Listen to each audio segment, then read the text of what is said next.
ẹ̀yin mi ẹ wo mo fẹ́ kẹ́ wá lọ gbọ́ ohun tí Awikoko sọ lórí pásítọ̀ tó kù yìí. In fact ẹnu ayá yín pé àti àwọn àṣírí kọ̀ọ̀kan tó wà nídìí ẹ̀. In fact ìgbà tẹ́mi náà gbọ́ mo nínú o èmi nìkan kan mo máa gbọ́.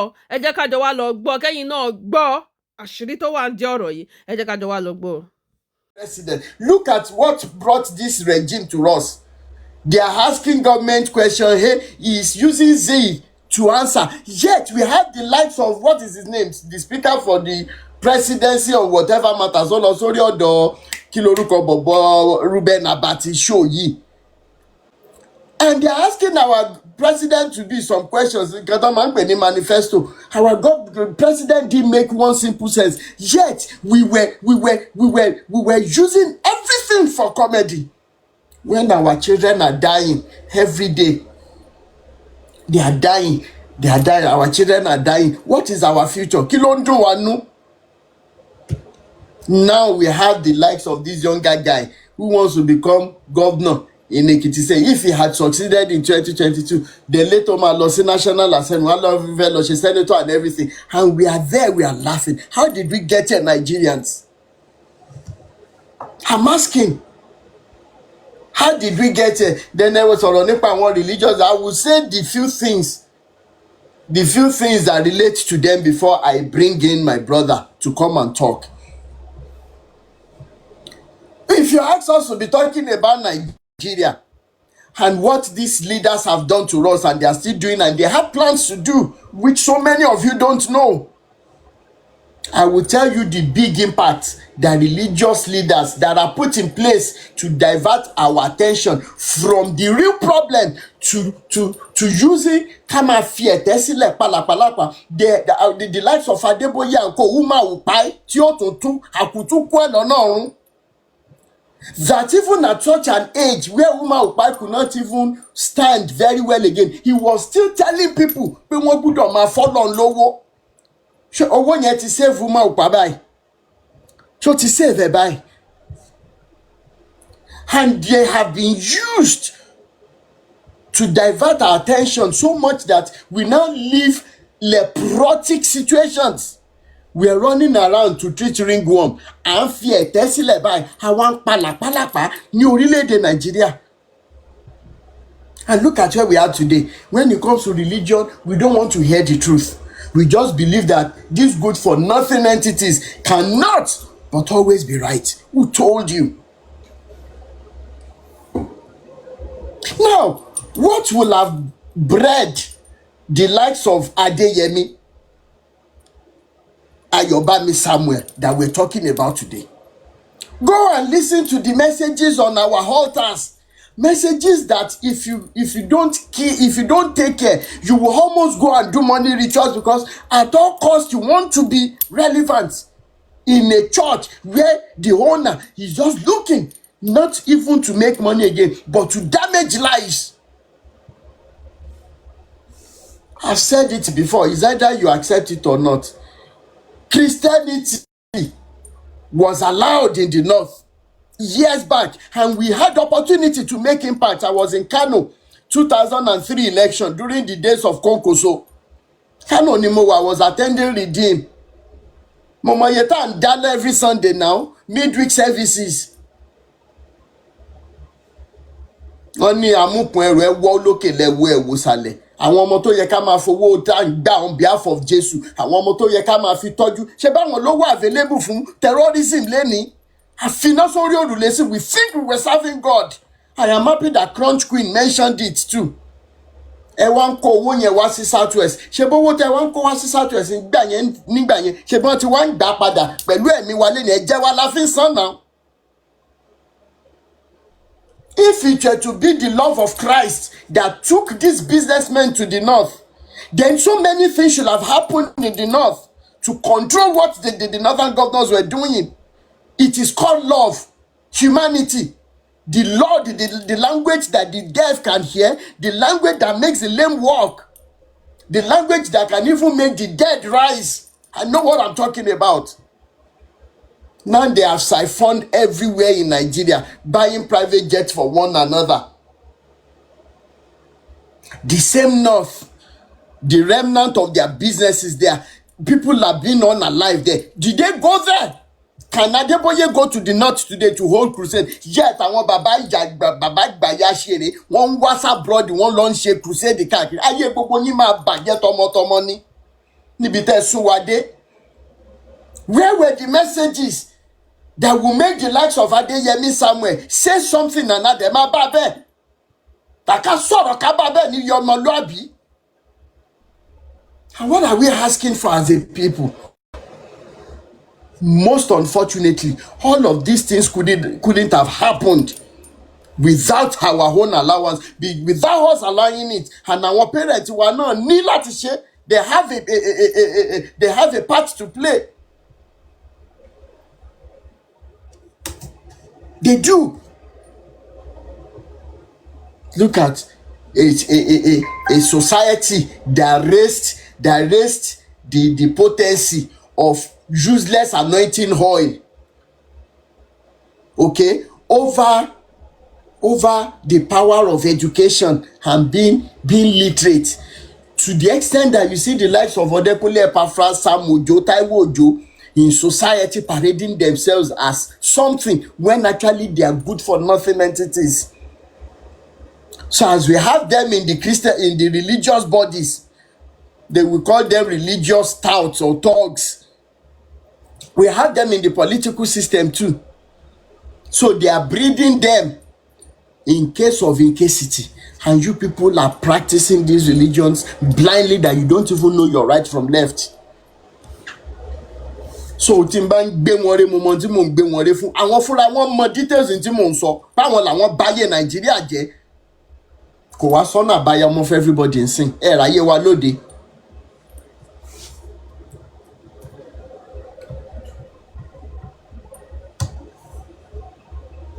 Rí ayé wa lóde. Where do we start? Ẹ wá ń sọ fún wa wípé Jésù lè ṣe ohun gbogbo, ohun gbogbo ló lè ṣe, ohun gbogbo ló lè ṣe, ohun gbogbo ló lè ṣe, Ọlọ́run ayérayé. Tó tá bá lọ́lọ́run ayérayé, Jésù náà là ń sọ àbí? Ohun gbogbo ló lè ṣe, ṣùgbọ́n kí ló dé tí ò ṣe fún wa Nàìjíríà kan yé pa wá mọ́ ìtàjẹ̀sílẹ̀ yìí ti pọ̀ jù náà. Ẹ wo program hallelujah, something hallelujah. How many of you lè rí a crowd tí wọ́n come and that is to tell you that ayé wa ti bàjẹ́ ju bó ṣe yẹ lọ ní Nàìjíríà. But we're not ready for this discussion. I can tell you that. Because about ti bẹ̀rẹ̀ sí ní tẹ̀sí Jésù lójú ń sìn. Ẹ máa ní antichrist ni o, ẹ̀yin olórí burúkú tẹ́ ẹ̀ jẹ́ antichrist. Ṣé bẹ́yìn náà ń pa ní fọ̀nà fọ̀ṣùlẹ̀ ni? Ṣé Jésù yọjú síbẹ̀?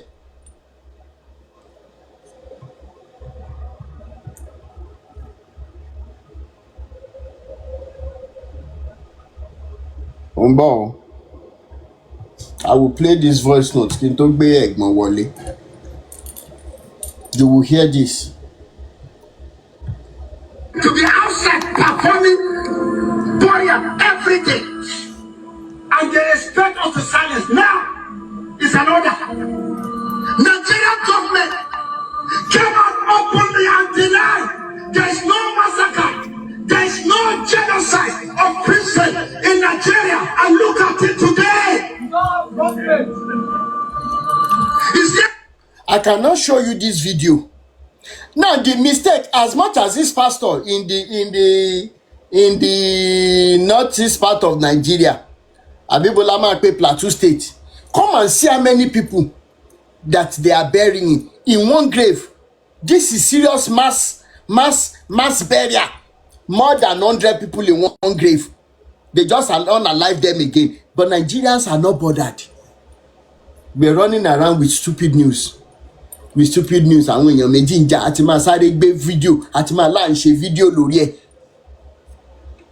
Mass burial. Now the pastors are crying out. Now at the end of the day, Emma Binu, when you pastors are not crying out, when we started talking since 2018, were you people not there? Were you people not listening to us? Because of your lack of conscience. If you had listened to us then, Nigeria wouldn't have come to this level. You religious leaders helped the politicians to create this divide and rule mechanism. Come and see the video I'm looking at and tell me that as a human being you will not weep. gbogbo ẹ̀yin tẹ́ wà nídìí tribalism àti religious whatever tó ń báyé wa jẹ́ ní Nàìjíríà, ayé yín ò ní dá tọmọtọmọ, ẹ mọ̀ pasán ni. It will never be well with any one of you. Wherever your children are hidden, according to the Bible, wherever your children are being hidden, using the money meant for the poor, those your children will never know peace. Sicknesses that defy every solution will be coming upon them. Last year, Dumari. Oh, yes. You will see the situations your children will be in. Ẹ̀rọ adániwáyé máa bà yín. Bẹ́ẹ̀ ni, your children will go out and they will become victims of stray bullets. Ní gbogbo ẹ̀yin religious leaders and political thugs, political leaders yìí. Gbogbo ẹ̀yin tẹ́ ẹ̀dẹ̀ ń gbé movement dání and everything tó jẹ́ pé ẹ̀jẹ̀ èèyàn wà lọ́wọ́ yín, ẹ̀jẹ̀ àwọn Nigerians wà lọ́wọ́ yín. Due to one reason or the other, wọ́n gbéṣẹ́ yẹn fún yín pé kẹ́ ẹ lọ pa ẹni báyìí. Tán dẹ̀ fi mọ́tò gbé owó wá fún yín, ayé yín máa bàjẹ́ tọmọtọmọ. Àwọn ọmọ yóò bá wà lábroad, they will become victims, so they will be victimized in all areas. Wọ́n mọ̀ gbókò ọmọ ká yín mọ́lé, mo mọ tí mò ń sọ.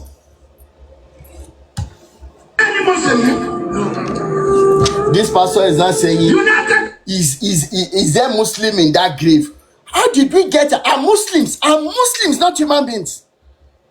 Are Muslims not human beings? My own mother was born into a Muslim family. My granddad still alive. My mom's dad still practicing as a Muslim. Wọ́n gbé ṣẹ̀ṣẹ̀lẹ̀ wọn sílẹ̀, wọ́n gba ẹ̀sìn Islam. So you want to tell me my granddad is not a human being? This is what the pastor is saying. There are Muslims there. Are Muslims not human beings? Do we not have them in our midst? Ẹ̀yin pastors olórí burúkú, any association pẹ̀lú àwọn Muslim àwọn alájí oríṣiríṣi when it comes to money, but ẹ bá dé church ẹ máa ní that shall not be unequally yoked with unbeliever. Mo tún sọ lẹ́ẹ̀kan ṣiṣẹ́ ní tọmọtọmọ ẹ mọ̀ rí bànújẹ́ ẹ ní bá ti ṣe ẹ ní rọ́nà gbégbà. Bẹ́ẹ̀ ni mo sọ fún yín. When it comes to businesses, when it comes to owó, you religious leaders have good associations with alajis, with Buddhists, with whatsoever, even with atheists. Àwọn tó tẹ̀lé àwọn ògbà pọ̀lọ́ngbà, you have associations with them. But immediately you get to those covens, 30 ring, come on. Ẹ máa sọ fún àwọn members yín, no, you cannot have anything. Débi wípé àwọn tó nífẹ̀ẹ́ ara wọn lọ́kùnrin lóbìnrin, ẹ máa ní wọn gbọ́dọ̀ fẹ́ra torí wípé Muslim àti Christian ni wọn. Ayé yín máa bàjẹ́ tọmọtọmọ ni. Níbi tẹ́ báyé wa jẹ́dẹ́ ní Nàìjíríà, bí mo ṣe ń sunkún sínú lójoojúmọ́, ẹ ní nísinmi. Omi ojú mi máa bí yín ní gbogbo àwọn ọmọ Nàìjíríà tó ti fall victim. Omi ojú wọn máa bí yín, ẹ̀jẹ̀ wọn máa béèrè lọ́wọ́ yín. Bẹ́ẹ̀ ni. I know you're watching me. American Senate. Imagine. You are watching what I'm doing. I'm saying here. Special advisor to Trump. Now. This madman now is calling on Trump. Can America, the whole America, wash their hands clean of what is happening in Africa? Let's ask ourselves. Who is calling Oloko Waja? Who is calling Oloko Kowamu? Then the question Africa is now asking is, where are sophisticated weapons coming from into Africa? We don't manufacture them in Africa. The best we manufacture are dang guns. Where are these sophisticated weapons in the hands of terrorists coming from? Are there no signatures on them? I've worked in the security room of DHL before. I was part of those that were cross-checking the numbers, the security numbers on there. There's a number, there's one number they call, and the number can direct you to countries that are making those weapons. But in Nigeria, we see them in your lock bolori burukon jekuje ti ashita mo ni one leni. You don't know. You think we don't know the game you people are playing? You think Nigerians don't know? You seized funds from terrorists and bandits and everything. You cannot use the same fund to track whosoever is behind this kidnapping and everything. You think we're stupid?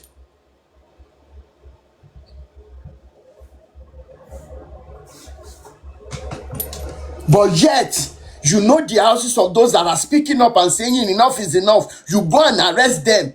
So many of them you have unalived. We don't hear of them again. Pa wọ́n lẹ́nu mọ́. Bẹ́lẹ́dùmarè ó ṣe mọ́ bá pa àwọn ọmọ yín lẹ́nu mọ́ nìyẹn tí wọ́n mọ̀ gbé òkú wọn wá ká yín mọ́lé.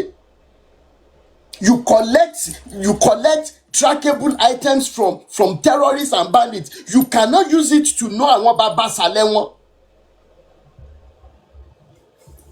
Àwọn bàbá sàlẹ̀ wọn, you cannot trace them and say enough is enough.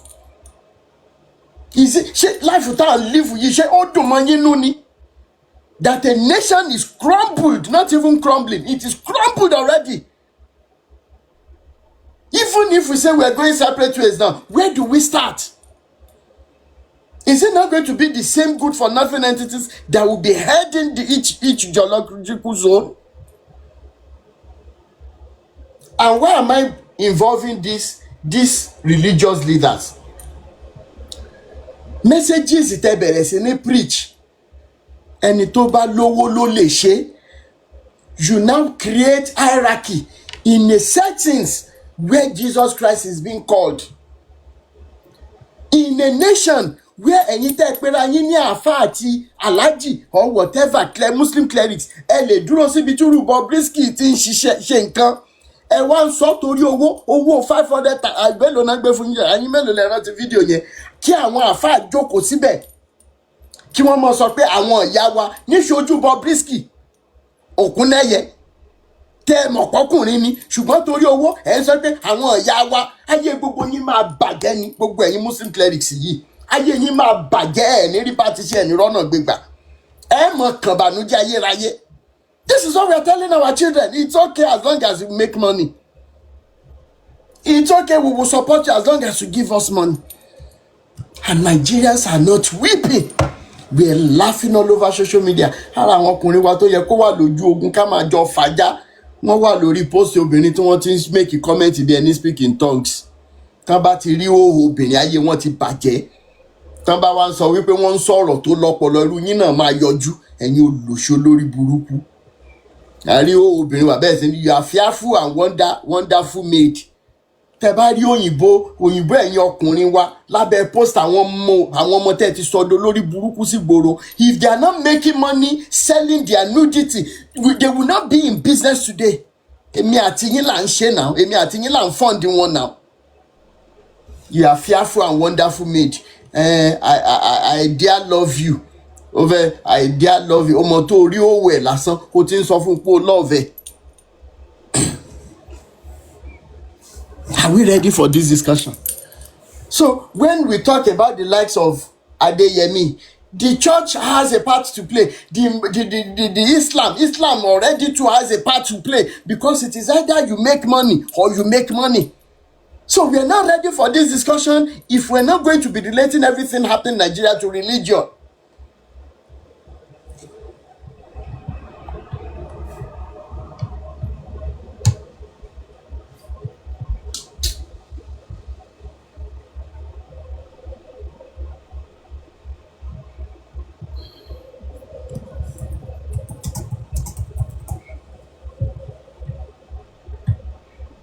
Brother mi máa pè yín wọlé sìn.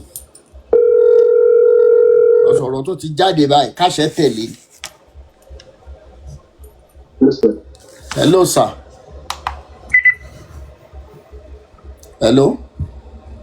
Hello, sir. Mo gbọ́ yín mo wà bí.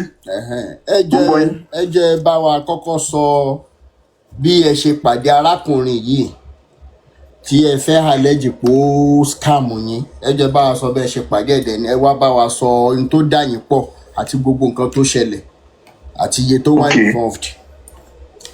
Yeah, first of all, mo fẹ́ appreciate you and everybody who is interested in this case, who is online, and many also that will be able to hear it. Orúkọ mi ni Olúbọ̀mí Fisáyọ̀ Awolabi. I am a US-based. Mo ti wà ní US for over 25 years. Wọ́n tí ọkọ bá roko, ó máa padà lọ sílé náà ní at the end of the day. Some of us who are aging, over 50, we're always thinking about home regardless of bí nǹkan ṣe bàjẹ́. Bẹ́ẹ̀ni. So mo lọ sí Adó, and àwọn obìnrin méjì kan pàdé mi, wọ́n ń ta ilẹ̀. mo lọ sí one of the stores àwọn supermarkets yẹn náà ti ṣe wọ́n máa ń size èèyàn up náà tó ń bá ti ríyàn so wọ́n dẹ̀ approach mi pé orúkọ kan lára wọn jẹ́ Bọ́lá wọ́n dẹ̀ approach mi pé kí wọ́n ra ilẹ̀ sí kíni real estate kíni wọ́n tó ń ṣe kankan bẹ́ẹ̀ yẹn mọ̀ pé wọ́n dẹ̀ fi àwọn flyers wọn wọ̀n mi and all that of course an average person who are interested in real estate. So, but láti wà careful with the happenings kí wọ́n má lọ bọ́ sí ọwọ́ wọn náà ni mo sọ pé èmi ò lè bá ẹni tí mo kàn pàdé lójú títì kó kí wọ́n á sign it ní tẹ́ pé ẹni tó ní ibẹ̀ gangan ni wọ́n máa present fún mi kí n tó lè show any interest. So wọ́n dẹ̀ gbé wọ́n fún mo ní kàn fún máa ní nọ́mbà mi kó pè mí and true to it after some few days máa pè mí that was around September 2023 precisely. máa yẹn pè mí as of that time tó pè mí fẹ́ mo ti padà sí US because mo wá lé ńgbà yẹn ni so mo ti padà sí US ó dẹ̀ pè mí ó introduce ààrẹ gbogbo àwọn kan tó ń ṣe bó ṣe fẹ́ contest fún governorship for Nigeria Ekiti state ó send the picture yẹn sí mi ó send the flyer in fact ó send the gbogbo picture tó wọn àti current Ekiti state governor Oyèbánjí tọ́jú ọ̀yà lóríṣiríṣi gbogbo ẹ̀ ló send just to give me that assurance pé he's legit. So all they send the real estate on China everything. So meanwhile, to mo kọ́kọ́ fẹ́ ra pé kí n kọ́kọ́ bí kí n kọ́lé síbẹ̀.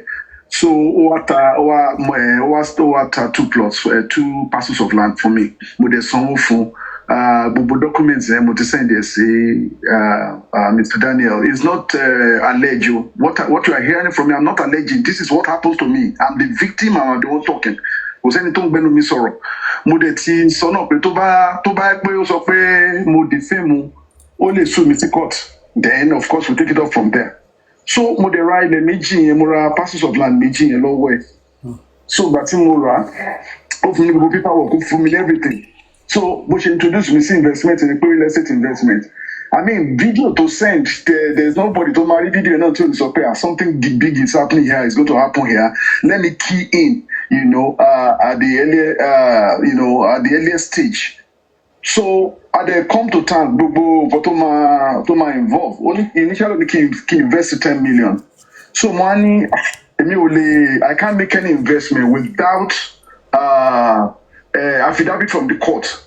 Without collateral, which will be backed up by court affidavit. But they involve one lawyer, not knowing that lawyer is a rookie lawyer. But me investigate the money.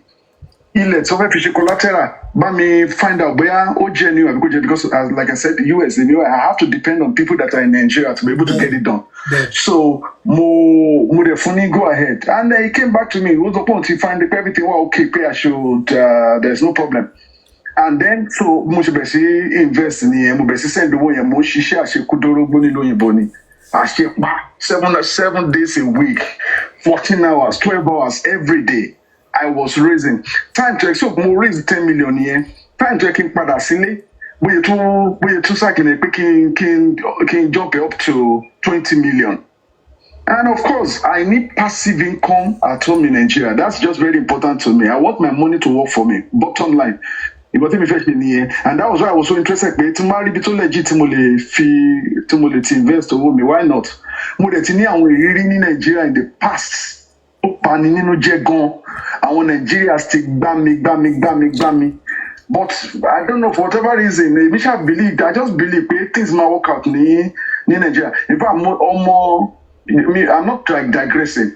Former group, I'm not alleging true story ni mo sọ tó ndé challenge mi lórí wọ́n lè sue mi sí court lórí ẹ̀ former group general manager NNPC ní Nigeria Oyisambale Oyinbo lórúkọ bàbá ẹ̀ ó ní group general manager Ọbásanjọ́ ọmọ ẹ̀ Sóyè Oyinbo bẹ́ẹ̀ni Sóyè Oyinbo gbà mí ní $55,000 cash tí mo transfer from my account to her account. That's a story for another time. So Nigeria has been dealing with me for long. So but my meet money, gbogbo ẹ náà ni mo ṣàlàyé pé Nigeria ti ṣe mí léṣe. But mo láti padà sílé mi fẹ́ lọ sí nursing home nílùú òyìnbó tó bá dàgbà tán. Èèyàn láti bẹ̀rẹ̀ sí máa prepare sílẹ̀ for now. Gbogbo nǹkan tó wà lọ́kàn mi nìyẹn tí mo fi decide pé okay, ẹ jẹ́ kí pẹ̀lú gbogbo àwọn tó lè ti present fún mi. Bẹ́ẹ̀ pẹ̀lú court affidavit tó ṣe tó nípa ilẹ̀ yẹn, wọ́n send video ilẹ̀ yẹn sí mi, wọ́n ṣe everything. A lawyer and everything were okay. I dey sign contract yẹn. So time to kí wálé mo láti postpone travel me again back to Nigeria. Mo tún wá bẹ̀rẹ̀ sí iṣẹ́ yẹn. Àṣekú mo bẹ̀rẹ̀ sí iṣẹ́ yẹn pé kí n raise owó yẹn kó jẹ́ 20 million so that the interest or ROI lórí ẹ̀ á lè wà tí máa wà nílé ó máa wà okay láti ná and all that kind of stuff. Mo ní àwọn foundations mo ní sílé for widows for orphans and all that. Take mo máa sponsor wọn. I have several kids mo sponsor on school. Mo wò pé at least interest owó yẹn á lè go a long way láti lè ran àwọn tí yàn ràn lọ́wọ́ nílé. So mo ṣe ṣáà jump owó yẹn to 20 million nìyẹn. Ìgbà tí ó dẹ̀ show initially ìgbà tí mo bẹ̀rẹ̀ 1,500,000 2 million tí mo bẹ̀rẹ̀ sí drop owó yẹn fún, he was paying the ROI just to give me an assurance pé this is legit, there's no problem. So ibi tí mo ti wà sucked into it nìyẹn pé ó san every month ó wáyé pé 5 million ló mi ti dà sọ́wọ́ ẹ̀ at the end of the month ó máa san ROI on that 5 million. You understand? So títí tó yẹn for 20 bó ṣe wọ 20 million báyìí ní January ni owó yẹn wọ 20 million January 2024 lówó yẹn wọ 20 million.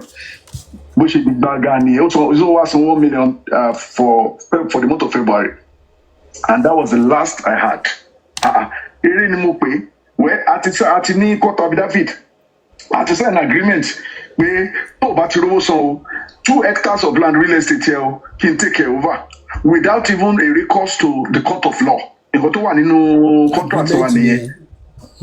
Also o ti swear under oath which is actually perjury pé ìwọ ló nílẹ̀ yẹn pé gbogbo everything gbó wà lórí orúkọ ilẹ̀ tó fi dúró fún owó yẹn. We have the document for the high court to ṣe. So yẹn fi mí lọ́kàn balẹ̀ okay release ilẹ̀ fún mi since o ti rówó san èyí máa mọ mo ṣe máa lulẹ̀ tà nígbàjọ tí màá rí cover owó mi padà àtowó àtilẹ̀ arákùnrin yóò máa san. Eré ni mo pé o ni mo bá ń pè mo rányàn sí the next thing tí máa rí after some few months bóyá sùn mi lọ sí court ní Abuja nìyẹn èmi wà ní ìlú òyìnbó. Number one Adó ni collateral ilẹ̀ wà Adó ni contract ilẹ̀ wà ó dẹ̀ gbé mi lọ sí Abuja because sọmọ mi kò sí mo ṣe employ. So ìgbà tí mo ti rí pé lọ́ọ̀yà tí mo kọ́ gbà yẹn pé rookie àwọn judge and bail rookie lawyer ni mo kàn decide láti look for another lawyer láti bá mi respond. Ìgbà tí lawyer yẹn that was Attorney Adetifa, he is a professor in EXU.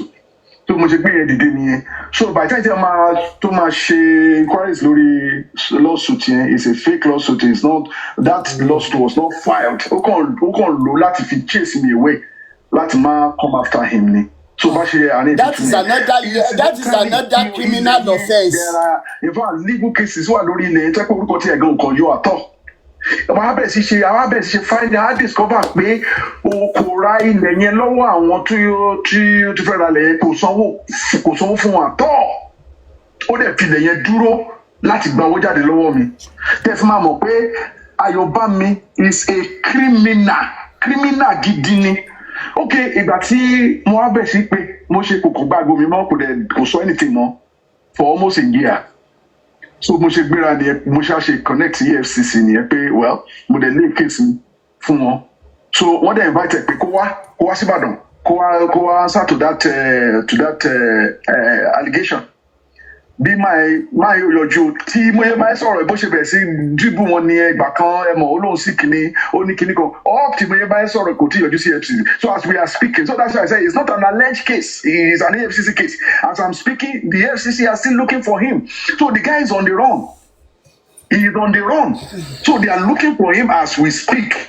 So it's not an alleged case at all. It's a true actual incident to happen that a 419 in Nigeria who claimed to be a real estate mogul, who claimed to be a governorship aspirant in Ekiti State, actually swindled me. Taba calculate owó mi tó wà lọ́wọ́ ẹ̀ pẹ̀lú gbogbo interest láti gbà ẹ̀ báyìí. There is over 40 million. Over 40 million that he's sitting on. And I'm bent to get my money by all means possible. Mi ò ní sinmi lórí ọ̀rọ̀ ẹ̀. Because Mr. Daniel, you know, ìlú òyìnbó lẹ́wà náà. Ẹ mọ bó ṣe ń rìn náà, ẹ mọ bá ṣe ń ṣiṣẹ́ nílùú yìí. Àṣekú ni kò sí owó ọ̀fẹ́ àtọ̀. Kẹ wá kó owó yẹn jọ, kẹ́nìkan dẹ̀ gbé ẹrù yẹn kó dẹ̀ gbà lórí kó dẹ̀ máa sá lọ kó lọ máa ná owó mi. So that's why tí mo fi wá sí ọ̀dọ̀ yín orí the other platform ìyàwó ẹ̀ tó ní pé kì í ṣe fraud mo wá list àwọn points kan jáde pé kán answer mi why you say the guy is not a 419 okay wọ́n tó fẹ́ gba owó lọ́wọ́ èèyàn tó fi ilẹ̀ tí kì í ṣe titi ẹ tí ò sorúkọ ẹ lórí ilẹ̀ tó fi dúró fún owó tó fẹ́ gbà. So, kì í ṣe fraud. Perjury nìyẹn now. That's a criminal offence. It's a jailable offence. You understand? So, ìyẹn ti kọ́kọ́ set ground now that this guy is a classic 419. Okay, ìgbà tí o dẹ̀ gba owó tó di pé kò fi sílẹ̀ why tó fà á fi release ilẹ̀ yẹn nígbà tó yẹ pé orí agreement ta dúró nìyẹn okay o fẹ́ keep owó fine then release ilẹ̀. Why tó fi jẹ́ pé ìgbà tí EFCC ṣẹ̀ṣẹ̀ pè é after a year ló tó ṣẹ̀ṣẹ̀ wá pè mí okay ìgbà tó dẹ̀ pè mí o ní nílẹ̀ kan l'Abuja pé kí òun máa sign one plot kan fún mi lórí ilẹ̀ yẹn wọ́n á máa bẹ̀rẹ̀ sí máa sanwó yẹn ẹjọ́ ẹ bá mi rò 2 hectares of land and 1 plot báwo ló ṣe jọra ṣebí ilẹ̀ tí o bó nílẹ̀ ta fi dúró ta fi ṣe agreement why tó fi gbélẹ̀ yẹn sílẹ̀ kó dẹ̀ stay clear kó dẹ̀ máa lọ máa ná owó yẹn lọ kó lọ máa fowó ẹ̀ ṣe lọ tó bá wù ẹ́ ṣe understand bó ṣe ní ìgbà tí EFCC wá pè nìyẹn ló wá pè mí pé òun fẹ́ settle ẹ̀ kí wọ́n gba 1 plot kí ni wọ́n fẹ́ fi 1 plot ṣe agreement wa nìyẹn ni so well bí ọ̀rọ̀ yẹn ṣe rí òun nìyẹn so right now like I said the case is with the EFCC and he's on the run. They have called him severally, and they are tracking him also. Kule wajejo yẹn, and he has not shown up for over almost 7-8 months. Don't you pay? By Yoju. So that's my side of the story of with Tayobami Adeyemi. And like I said, I know you like alleged, but this is not alleged. I'm saying the fact. And I stand to be charged to court. Again, for defamation of character, if he says that Ngotimo Soperoni. Ẹ ṣé Uncle Fisayo. Àwọn èèyàn bá wa dá ṣètò dé nǹkan tí a bá lè lo platform wa láti ṣe èmi àti yín máa sọ̀rọ̀ lẹ́yìn. A máa bá wọn kan sọ̀rọ̀ ṣóyè yín. A máa bá wọn kan sọ̀rọ̀. Mi ní fi gbogbo ẹnu sọ̀rọ̀ lórí afẹ́fẹ́ báyìí. Torí mo ń dúró dé kí ọ̀gá wa kan ó rẹ̀wọ̀n díẹ̀ tí wọ́n bá ti parí treatment wọn tí wọ́n bá dé máa link yín mọ́ a máa ṣe call ṣóyè yín. Okay. All right. Oyè mi sir. So the issue now is apart from the investment, the 2 parcels of land tó gba owó ẹ̀ lọ́wọ́ mi tí pépà wọ̀kẹ́ wà mi ò rílẹ̀ gẹ́gẹ́ mi ò rí kankan. Ó máa ṣàlàyé. Okay. Mi ní fi gbogbo ẹnu sọ̀rọ̀ lórí afẹ́fẹ́. All right, sir. Ẹ ti rí àwọn product wa ní Nàìjíríà.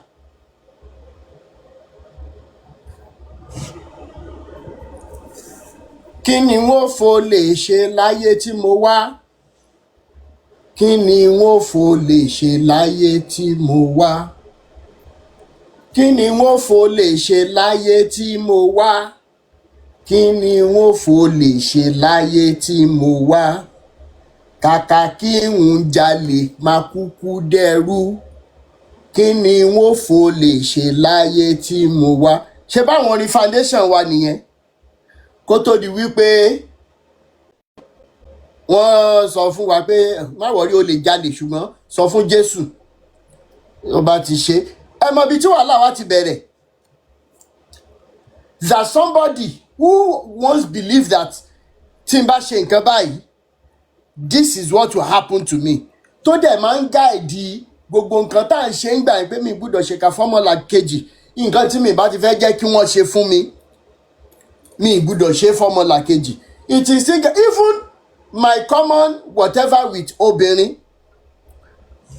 Rótìmí ṣó fẹ́ mi ni àbákan fẹ́ bára wa sùn ni àwa kì í sọ̀rọ̀ fífẹ́ o tó bá ń ẹ̀ gbà tó bá ń ẹ̀ má gbà. That is how raw and how straightforward I am. Now to talk of businesses tí mi ò tí àwa kí n fi bẹ́ẹ̀ bá ọ̀pọ̀lọpọ̀ èèyàn dá business pọ̀. And to so many of us tá wà ní diaspora lẹ́nìí is a major challenge. I'm telling you because I will tell you a secret.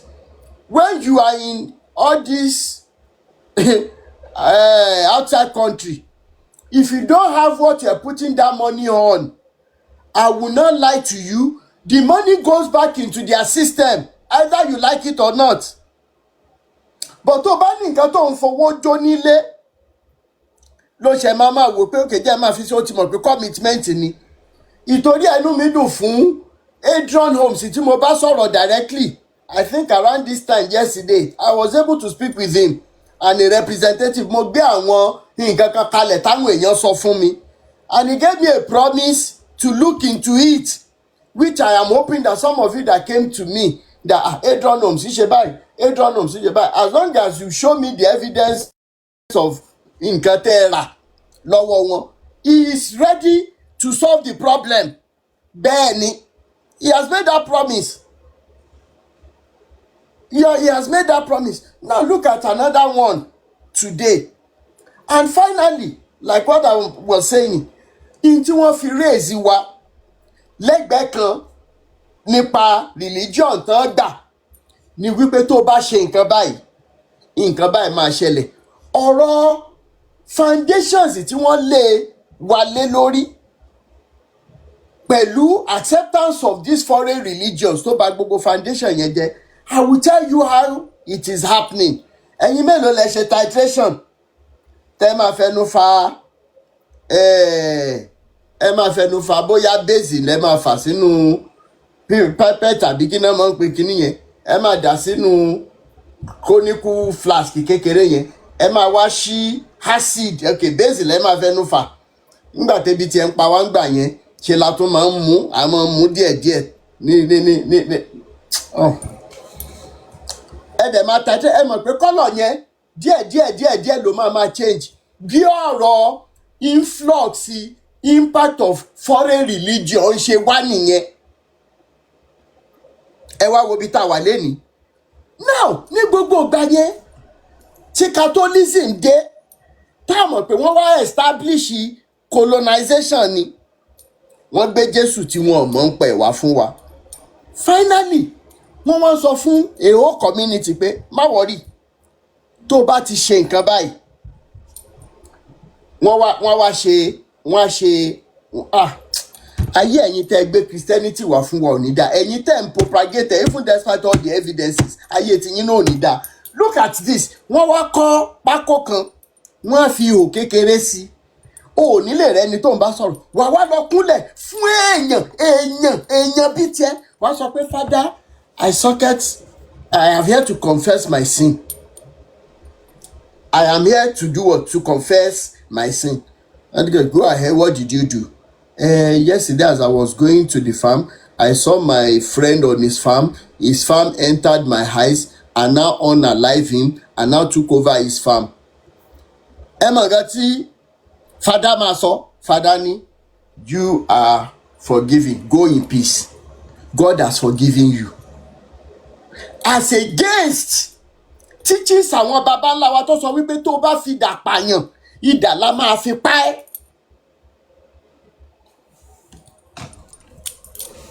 Tó bá fi idà pààyàn, a máa fi idà pa ẹ́. Which one is better? When we put all the games together and see where we are today. Pé ó gba 20 million lọ́wọ́ yẹn ni tó ń ṣiṣẹ́ nínú òtútù. Ẹjọ́ ṣe business o dẹ̀ sáì gbogbo ara ṣe gbogbo tó kó káàkiri àti àṣẹ fake ni. A ní fi gbogbo ẹnu sọ̀rọ̀ lórí afẹ́fẹ́ lẹ́nu. Gbogbo ẹ̀yin tí ẹ bá ń wá, bí mo ṣe sọ tẹ́lẹ̀, gbogbo ẹ̀yin tí ẹ ní ìdí, gbogbo ẹ̀yin tí ẹ need house cleaning services, alterations, stain removal from whatever, fumigation, which is same day service, they have pick up delivery in Lagos axis or Ogun State. Call this number if you need their services: 070-8311 0370 070-8311-0370 or 070-6825-9647. I'll call that again. 070-6825-9647.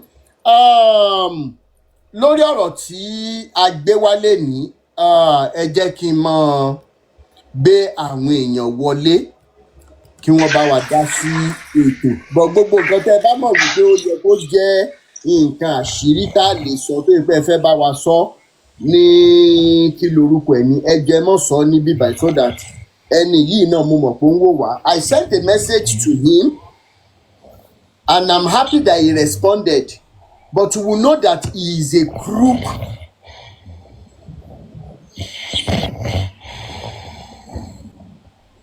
He is a crook criminal. Okay. What he responded with, I will not even say it here. Ti rí ohun tí a mú wá fún wa lénìí, ẹ bá wa like, ẹ bá wa share, ẹ bá wa subscribe sí Orí Òjíṣẹ́ TV, ẹ bá wa tẹ notification bell so that a bá tún mú àwọn àkọ̀tun wá fún wa, ẹ̀yin lẹ́ ò kọ́kọ́ máa rí títí di ìgbà tá ò tún máa pàdé lórí Òjíṣẹ́ TV. Ó dàbọ̀.